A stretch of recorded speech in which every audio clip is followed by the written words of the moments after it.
Friends, welcome back to our channel. അഞ്ചാം ക്ലാസ്സിലെ basic സയൻസിലെ സ്കൈ നിയർ അറ്റ് ഹാൻഡ് കയ്യെത്താ ദൂരത്ത് ആകാശം എന്ന പാഠഭാഗത്തിലെ ഇമ്പോർട്ടന്റ് ആയിട്ടുള്ള നോട്ട്സും അതുപോലെ തന്നെ വിലയിരുത്തൽ ലെറ്റ്സ് അസസ് എന്ന പ്രവർത്തനവുമാണ് ഈ വീഡിയോയിൽ നമ്മൾ ഡിസ്കസ് ചെയ്യാൻ പോകുന്നത്. അപ്പോൾ ഓൾറെഡി നമ്മൾ ചാപ്റ്റർ എക്സ്പ്ലനേഷനും അതിന്റെ ആക്ടിവിറ്റീസും അപ്ലോഡ് ചെയ്തിട്ടുണ്ടായിരുന്നു. ഇതിൽ മെയിൻ ആയിട്ട് നമുക്ക് പഠിക്കാനുണ്ട്, എന്തൊക്കെയാണ് പഠിക്കാനുള്ളത് എന്നാണ് നമ്മൾ ഈ ഒരു വീഡിയോയിൽ നോക്കാൻ പോകുന്നത്. ഒന്നാമത്തെ ക്വസ്റ്റ്യൻ, വാട്ട് ഈസ് സ്പേസ്? എന്താണ് ബഹിരാകാശം? The space is the hard vacuum without air outside the earth's surface. ഭൂമിയുടെ അന്തരീക്ഷത്തിന് പുറത്തുള്ള വായുരഹിതമായ സ്ഥലമാണ് ബഹിരാകാശം അല്ലെങ്കിൽ സ്പേസ് എന്ന് പറയുന്നത്. Second question, what are constellations? Write a short note about two constellations. എന്താണ് നക്ഷത്ര ഗണങ്ങൾ? രണ്ട് നക്ഷത്ര ഗണങ്ങളെ കുറിച്ച് കുറിപ്പ് തയ്യാറാക്കുക.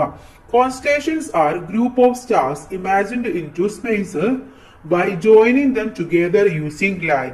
ആകാശത്തിലെ നക്ഷത്രങ്ങളെ ചേർത്ത് വെച്ച് അവയുടെ ആകൃതികളായും സങ്കല്പിക്കുന്ന നക്ഷത്രങ്ങളുടെ ഗ്രൂപ്പുകളെയാണ് നമ്മൾ നക്ഷത്ര ഗണങ്ങൾ എന്ന് പറയുന്നത്. ഒരു നക്ഷത്ര ഗണമാണ് ദ ഹണ്ടർ, ഓറിയോൺ എന്ന് പറയുന്നത്. This is A constellation visible in the eastern Horizon at desk in December. When the stars are connected, we can imagine the shape of a hunter and hence given the name hunter. The Greek gave the name Orion to the constellation, which is the name of a hunter in their mythology. വേട്ടക്കാരൻ എന്നാണ് ഇതിന്റെ പേര്. December മാസത്തിൽ സന്ധ്യാസമയത്ത് കിഴക്കൻ ചക്രവാളത്തിൽ കാണാവുന്ന നക്ഷത്രത്തിന്റെ ഒരു ഗണമാണിത്. ഇതിലെ നക്ഷത്രങ്ങളെ തമ്മിൽ യോജിപ്പിച്ചാൽ ഒരു വേട്ടക്കാരന്റെ രൂപം സങ്കല്പിക്കാനാവും. ഗ്രീക്കുകാർ അവരുടെ ഐതിഹ്യത്തിന്റെ വേട്ടക്കാരനായ ഓറിയോണിന്റെ പേരാണ് ഈ നക്ഷത്ര ഗണത്തിന് നൽകിയിരിക്കുന്നത്. അടുത്തത് സപ്തർഷിസ് എന്നുള്ളതാണ്. This is a constellation in the northern horizon clearly visible during the month of April without the aid of a telescope. The name Saptarshis was given by Indians because 7 stars could be seen very clearly in this constellation. In Europe countries, it is known as the Big Dippers as it's the shape of a big spoon. It is a part of the constellation Ursa Major. സ്പദർകർഷികൾ എന്നാണ് ഇത് അറിയപ്പെടുന്നത്. ദൂരദർശിനിയുടെ സഹായമില്ലാതെ April മാസത്തിൽ വ്യക്തമായി വടക്കൻ ചക്രവാളത്തിൽ നിരീക്ഷിക്കാൻ കഴിയുന്ന നക്ഷത്ര ഗണമാണിത്.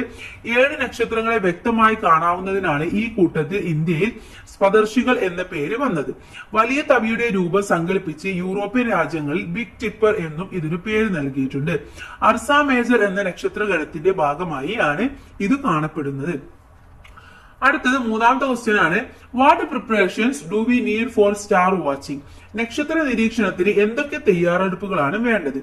A place with a clear view of the sky should be chosen. Do not choose a place that is too bright.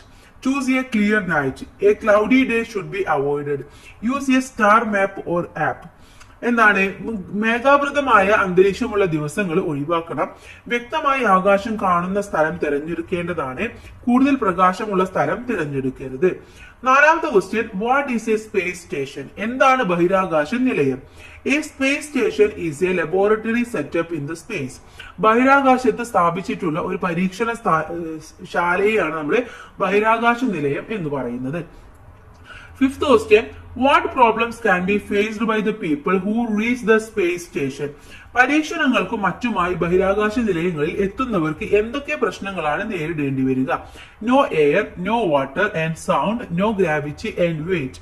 അഥവാ വായു, ജലം എന്നിവയൊന്നും ഉണ്ടായിരിക്കില്ല, ശബ്ദം ഉണ്ടായിരിക്കില്ല, ഗുരുത്വാകർഷണം ഉണ്ടായിരിക്കില്ല, ഭാരം അനുഭവപ്പെടില്ല. ഇതൊക്കെയായിരിക്കും പ്രധാനമായിട്ടുള്ള പ്രശ്നങ്ങൾ.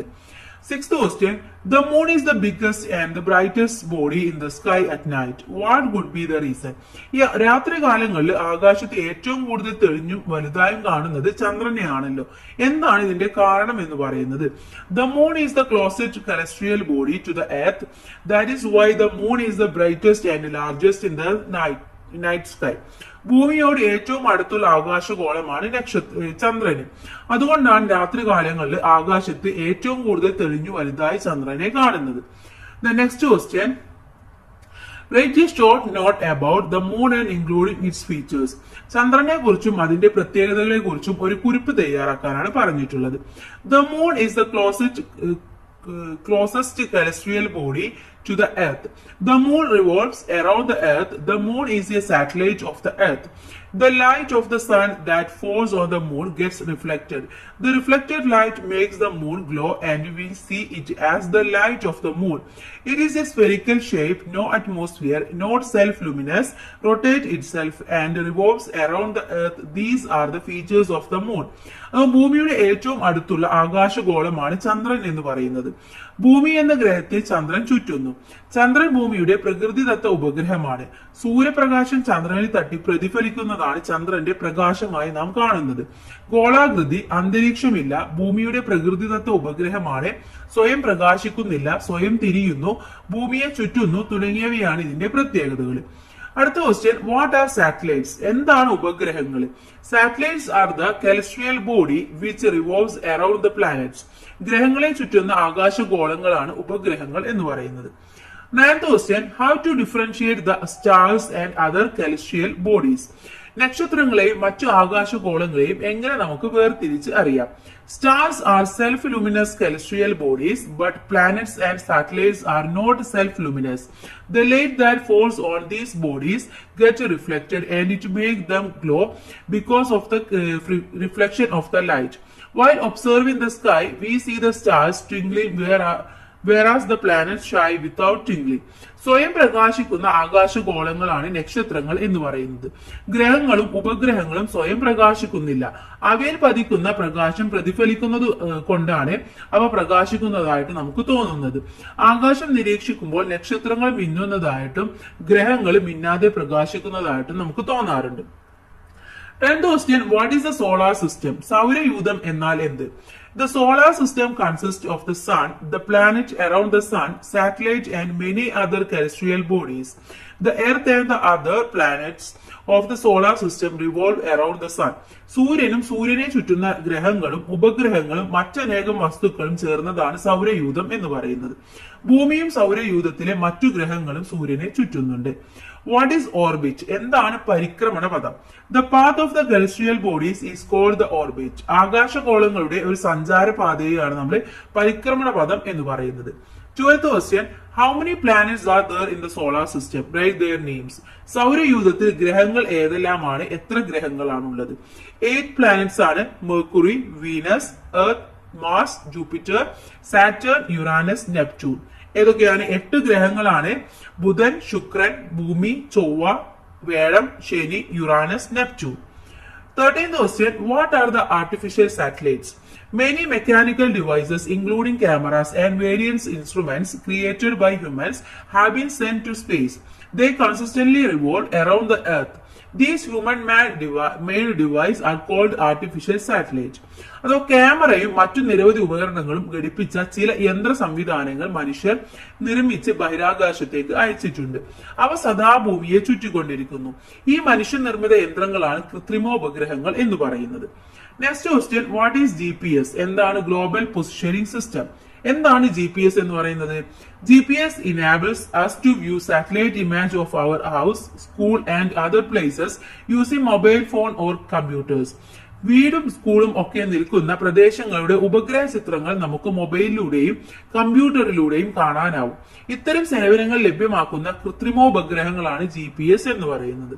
Next, what are the services that artificial satellites provide? കൃത്രിമ ഉപഗ്രഹങ്ങൾ നമുക്ക് നൽകുന്ന സേവനങ്ങൾ എന്തൊക്കെയാണ്? Telecommunication, GPS, weather forecast, defence, the discovery and mapping resources, scientific expeditions, remote sensing. Navigation, വാർത്താവിനിമയം, GPS, കാലാവസ്ഥാ പ്രവചനം, ഗതി നിർണയം, വിദൂര സംവേദനം, ശാസ്ത്ര പര്യവേഷണങ്ങള്, വിഭവ സ്രോതസ്സുകളുടെ കണ്ടെത്തലും രേഖപ്പെടുത്തലും, പ്രതിരോധം. What are rockets? റോക്കറ്റുകൾ എന്നാൽ എന്ത്? Rockets are the vehicles used to launch satellites and spacecraft into space. ഉപഗ്രഹങ്ങളെയും ബഹിരാകാശ പേടകങ്ങളെയും ബഹിരാകാശത്ത് എത്തിക്കാൻ ഉപയോഗിക്കുന്ന വാഹനങ്ങളാണ് റോക്കറ്റുകൾ എന്ന് പറയുന്നത്.